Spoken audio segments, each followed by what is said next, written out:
और चलिए सीधा रुख करते हैं भोपाल का। प्रदेशवासियों को सीएम शिवराज संबोधित कर रहे हैं। चला जा रहा है 22 अप्रैल को पॉजिटिविटी रेट यहाँ 24.29% था। ये घटते घटते आज 25 अप्रैल को 23.01% हो गया। एक और राहत की बात है कि अब जहां संक्रमित होने वाले भाई और बहनों की संख्या लगभग स्थिर है, 13,000 के आसपास बनी हुई है, वहीं स्वस्थ होकर घर जाने वाले भाई और बहनों की संख्या तेजी से बढ़ी है। लगभग स्थिर है, 13,000 के आसपास बनी हुई है, वहीं स्वस्थ होकर घर जाने वाले भाई और बहनों की संख्या तेजी से बढ़ी है। 19 अप्रैल को यह संख्या 6,836 थी, 25 अप्रैल को बढ़ के 11,324 हो गई। लगातार स्वस्थ होने वालों की संख्या बढ़ रही है, रिकवरी रेट हमारा बढ़ता चला जा रहा है, लेकिन अभी लंबी लड़ाई बाकी है। और याद रखिए, ये जो रिकवरी रेट बढ़ी और पॉजिटिविटी रेट कम हुआ, इसका सबसे बड़ा कारण है आपका सहयोग। कोरोना कर्फ्यू, कोरोना से लड़ाई घर के बाहर निकल के नहीं जीती जा सकती। कोरोना से लड़ाई हम घर पर रहकर ही जीत सकते हैं। हम घर पर रहे, इसलिए संक्रमण की दर अब घटती और है। आप सबसे मैं निवेदन करना चाहता हूं, यह सहयोग लगातार आवश्यक है। धैर्य और संयम से हमको इस लड़ाई को लड़ते रहना है। मेरी प्रार्थना है कि हमारे गांव में अगर किसी मोहल्ले में कुछ घरों में संक्रमण है तो एक माइक्रो कंटेनमेंट एरिया बना दीजिए। उस इलाके को अलग करके वहां रहने वाले भाई बहनों की आवश्यकता हम घरों में पूरी कर देंगे, लेकिन वो वहां से बाहर ना निकले, ताकि संक्रमण को फैलने से हम रोक सकें। अगर हमारे शहर में किसी कॉलोनी में किसी मोहल्ले में संक्रमित भाइयों और बहनों की संख्या ज़्यादा है तो वहाँ माइक्रो कंटेनमेंट एरिया बना के, मतलब उतने इलाके को कंटेन करके हम संक्रमण को बाहर फैलने से रोक दें। ये सहयोग अत्यंत आवश्यक है और इसलिए अब माइक्रो कंटेनमेंट एरिया बनाने की नीति भी इस लड़ाई में हमने सम्मिलित की है। मेरे प्रिय बहनों और भाइयों, जब हमारा कोई परिजन संक्रमित होता है तो मन में तकलीफ और व्यथा होना बहुत स्वाभाविक है, लेकिन एक और आप स्वयं संक्रमित हो जाते हैं तो आप खुद का भी नुकसान करते हैं, और आप संक्रमित हो गए तो फिर आपके परिजन की देखभाल कौन करेगा। और इसलिए मैं निवेदन करना चाहता हूं कि किसी का आना परिजन के साथ आवश्यक है तो कोरोना गाइडलाइन का पालन करते हुए आए। ज्यादा संख्या में लोग बिल्कुल ना आए, और अस्पताल में तो संक्रमित को भर्ती करवाने के बाद वार्ड में कतई ना जाएं, बिल्कुल ना जाएं। आप अगर कोरोना पॉजिटिव पेशेंट्स के वार्ड में अंदर जाएंगे तो आप स्वयं संक्रमित हो जाएंगे। इससे संकट और बढ़ेगा और गहराएगा।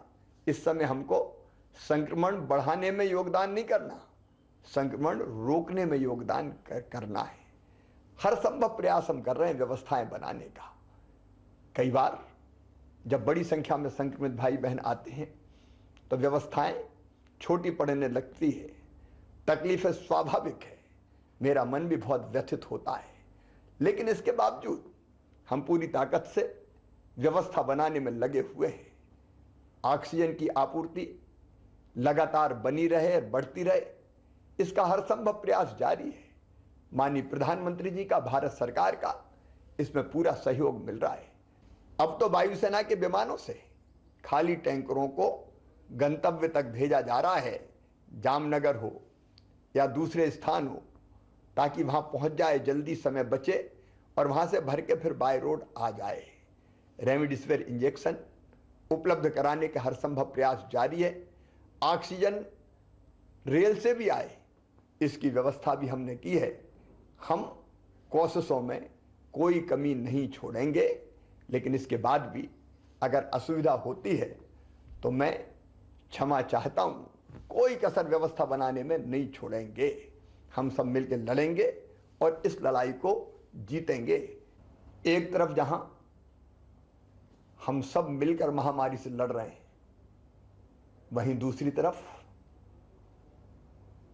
इन कठिनाइयों वाले समय में आपका जहान भी चलता रहे, इसकी कोशिशें भी हम लगातार कर रहे हैं। मध्य प्रदेश सरकार ने 3 महीने का राशन निःशुल्क देने का फैसला किया है। माननीय प्रधानमंत्री जी ने, भारत सरकार ने भी 2 महीने का राशन मई और जून का निःशुल्क देने का फैसला किया है।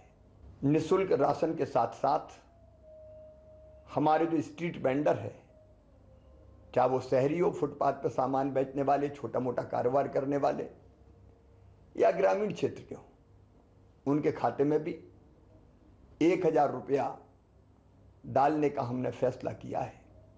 जल्दी ही किसानों के खाते में मुख्यमंत्री किसान कल्याण योजना की निधि की एक किस्त भी डाली जाएगी। जनता को राहत देने के हर संभव उपाय हम लगातार करते रहेंगे। लेकिन एक बात और ध्यान रखिएगा, इस लड़ाई में अगर हमारे सेनापति कोई हैं तो वो सेनापति है डॉक्टर्स, पैरामेडिकल स्टाफ, हमारी नर्स बहनें, हमारे वार्ड बॉय। ये अपनी जान हथेली पे रख के, अपनी जान जोखिम में डाल के ये इस लड़ाई को लड़ रहे हैं। इनका सम्मान कीजिए, इनका मनोबल बढ़ाइए, इनकी हिम्मत बढ़ाइए, इनका हौसला बढ़ाइए, ताकि दुगने उत्साह से ये आपकी सेवा में लगे, संक्रमितों को स्वस्थ कर सकें। इनके साथ अशोभनीय व्यवहार कतई नहीं होना चाहिए। आइए मेरे बहनों और भाइयों, मिलके हम इस लड़ाई को लड़ें। मेरा विश्वास है कि जो रणनीति हमने बनाई है उस पर अगर हम ठीक ढंग से चलते रहे तो निश्चित तौर पर कोरोना हारेगा, हम जीतेंगे। बहुत बहुत धन्यवाद। मुख्यमंत्री शिवराज सिंह चौहान को आप सुन रहे थे, प्रदेशवासियों को संबोधित कर रहे थे और बता रहे थे कि हमें धैर्य रखने की जरूरत है। निश्चित ही सरकार प्रयास कर रही है कोरोना की रोकथाम के लिए, संक्रमण की चेन तोड़ने के लिए, और इसी दिशा में, एक सकारात्मक दिशा में हम आगे बढ़ रहे हैं। और सबसे खास बात, पॉजिटिविटी रेट जो है वो कम हुआ है, रिकवरी रेट प्रदेश में अब बढ़ रहा है, यानी जो कोरोना के मरीज हैं वो तेजी से ठीक हो रहे हैं। इस बात का मुख्यमंत्री ने इस बात की जानकारी दी और जनता के सहयोग से ही रिकवरी रेट बढ़ रहा है, क्योंकि कोरोना कर्फ्यू का लोग